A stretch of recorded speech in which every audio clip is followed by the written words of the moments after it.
Welcome everyone to the channel Interesting Biology. This is the last video of the chapter reproduction organisms. Actually the last video describing it. I'll solve some questions in the upcoming videos. So in this video we'll be discussing about the post-fertilization events in sexual reproduction. If you want notes of this video you can link in the description box below. So without further ado, let's begin. So post-fertilization is the third and the last type of event in sexual reproduction. That is, those are the events which happen after fertilization. Events occurring after fertilization, they are called post-fertilization events. Now, post-fertilization events basically has two events. That is the formation of zygote, the first event, and embryogenesis, that is the formation of embryo, the second event. Now, let's start with formation of zygote.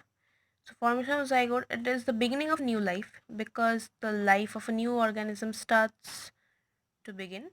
Then next is it is diploid 2n, that is it has 46 number of chromosomes. Now there are two types of organisms basically. Some organisms which have haplontic life cycle and some organisms who have diplontic life cycle. Now what is haplontic life cycle and what is diplontic life cycle? An organism which has haplontic cells throughout its whole or entire life cycle is known as haplontic life cycle. For example, in Volvox and Spirogada, throughout their whole life cycle they only have n number of chromosomes. And diplontic life cycle, those organisms who have diplontic cell throughout the life cycle except in during the time of gamete formation, they are called organisms having diplontic life cycle or diploid organisms. They have 2n chromosomes or 46 chromosomes. Now since the haplontic life cycle organisms already have n chromosomes, so when they form gametes they're also n, so they're using meiosis or equivalent division. That's why the number of chromosomes remains same. Zygote divides by meiosis to form haploid spores that grow into haploid organisms. Example, Volvox or Spirogyra. Now, in organisms having diplontic life cycle, they already have 2n chromosomes or 46 chromosomes. So, zygote divides by mitosis or reductional division. So, the number of chromosomes in the zygote or in the gamete becomes half than the original parent body cell number. That is, there were 2n chromosomes and now there are n chromosomes. An example is all flowering plants. Point to remember is that in organisms such as fungi, a thick wall is developed around zygote that is resistant to external adverse factors. In order to protect the zygotes in organisms such as fungi, a thick wall is produced outside the zygote in order to protect it, just for protection purposes. Now, the second event in post-fertilization events is embryogenesis. It is the process of development of embryo from the zygote. Now, what are the events that happen in embryogenesis in animals? That is mitosis. Cell division of cleavage increases cell number. Since mitosis happens, so the cell number increases. Cells of embryo undergo differentiation and attain specific shape, size, and function. So since they differentiate, they become mature or they grow actually. So they attain specific shape, size, and function. Cell differentiation leads to production of organs and organ systems.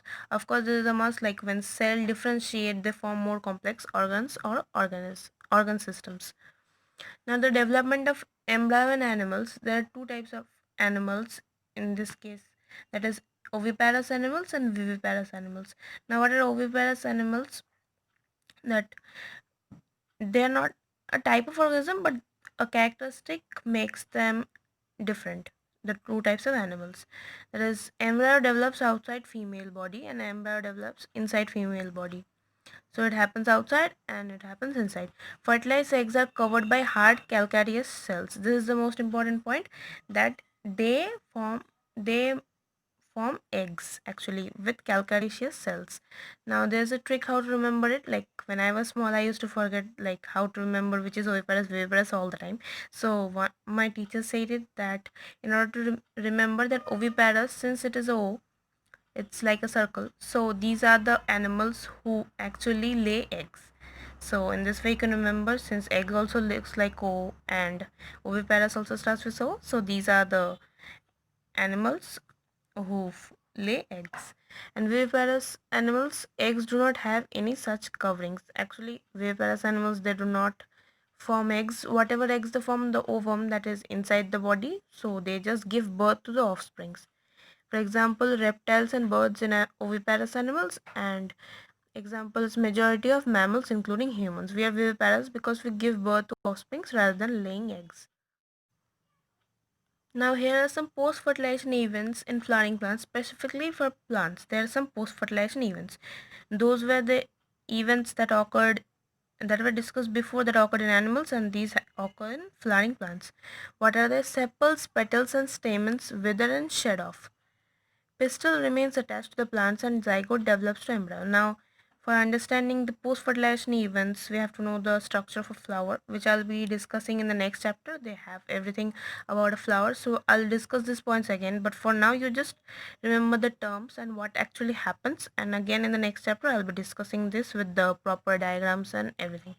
So sepals, petals, and stamens follow. Sepals are the parts, like if this is a flower, these parts below are called sepals. Petals are definitely the flower, what we call in Hindi pankhuriya. So they are actually pankhuri of a flower, and stamens are the male reproductive part. So they wither and shed off. So now that we have covered the topics of asexual and sexual reproduction, we can look at the differences. Only one parent is involved in asexual reproduction, whereas in sexual reproduction, two parents are involved. In asexual reproduction, there is no gamete formation involved, whereas in sexual reproduction, gametes, the sperms and ovums, are formed. In asexual reproduction, offsprings are identical to each other and parents. They are clones. They are morphologically and genetically similar. Whereas in sexual reproduction, offsprings are not identical to each other unless they are identical twins or parents. They are morphologically and genetically different. In asexual reproduction, there are no chances of variation, whereas in sexual reproduction, there are chances of variation, which actually leads to evolution. So, example of asexual reproduction is in amoeba and monadans, an example of sexual reproduction in birds, mammals, etc. So, with this, we are ending this chapter. I will discuss some important questions about it in the upcoming videos. So if you like this video, please give it a like. If you think it was helpful, share it with your friends. And if you want more of this type of videos, subscribe to Interesting Biology. And I'll see you all later.